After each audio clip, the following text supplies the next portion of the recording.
Yes. प्रकरण के संबंध में आपका पक्षकार जो भी दस्तावेज अथवा लिखित प्रमाण लाया है उन्हें ध्यान से पढ़िए और यदि वह आपके पास कोई दस्तावेज नहीं लाया है अथवा घर छोड़ आया है उन्हें लाने के लिए कहिए। दस्तावेज के आधार पर तथा उसकी प्रकरण की कहानी सुनने के आधार पर और उसके बाद बताइए कि इस प्रकरण में किन कागजात या दस्तावेज़ों की आवश्यकता रहेगी। यदि वह सभी प्रमाण आपके निर्देश अनुसार एकत्रित करने के लिए आपको आश्वस्त करता है तो जो भी दस्तावेज़ वह लाया है उनका अध्ययन करने के लिए उन दस्तावेज़ को आपने अपने पास रखिए तथा उस प्रकरण के संबंध में कोई अन्य तथ्य यदि वह जानता है अथवा भूल गया है तो उसके संबंध में उसे स्मरण करने के लिए समय दीजिए। उसे दूसरे दिन अपने कार्यालय के समय पर पुनः बुलवाइए। जो दस्तावेज़ वह आपके पास छोड़ गया था उसका शब्दशः अर्थात प्रत्येक शब्द का प्रत्येक लाइन का ध्यानपूर्वक अध्ययन करें और स्वयं अपना मत निश्चित करें कि प्रकरण में किस प्रकार सफलता मिल सकती है। आपके द्वारा निर्देश अनुसार जब वह पुनः शेष दस्तावेज़ात के साथ आता है तो उसकी शेष दस्तावेज़ों का ध्यानपूर्वक अवलोकन करें और यदि वह कोई साक्षी अपने साथ लाया है जो इस प्रकरण में उसका सहायक सिद्ध हो सके उसको भी सुने और पेश करना है।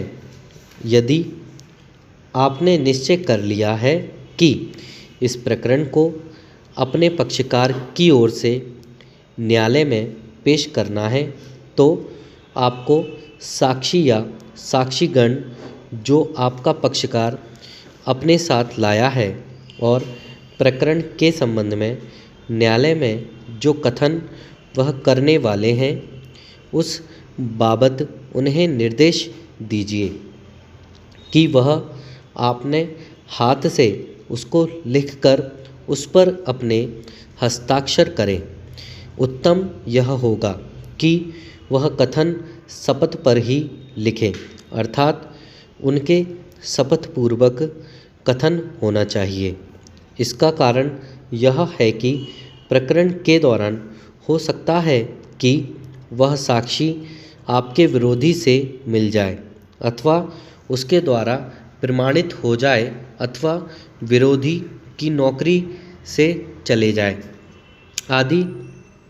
प्रारंभ में तो ऐसा व्यक्ति इन सब महत्व अधिक नहीं समझता, परंतु न्यायालय में जब उसका परीक्षण होगा उस समय उसके खुद के हाथ का लिखा हुआ कथन जिसका कि उसे अच्छी तरह ध्यान है उसे इस बात से भयभीत करेगा कि वह अपने पूर्व कथन के अनुसार एवं अनुरूप ही अपना कथन दे, अन्यथा उसका पूर्व कथन न्यायालय में पेश होने की दशा में वह असत्य भाषी माना जाएगा।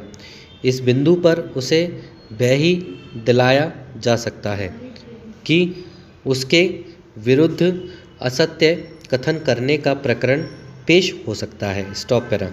कोई भी साधारण साक्षी को प्रथम बार न्यायालय में जाते समय भय अथवा डर उत्पन्न हो सकता है, विशेषकर जब पीठासीन न्यायाधीश का वह कड़ा व्यवहार देखें।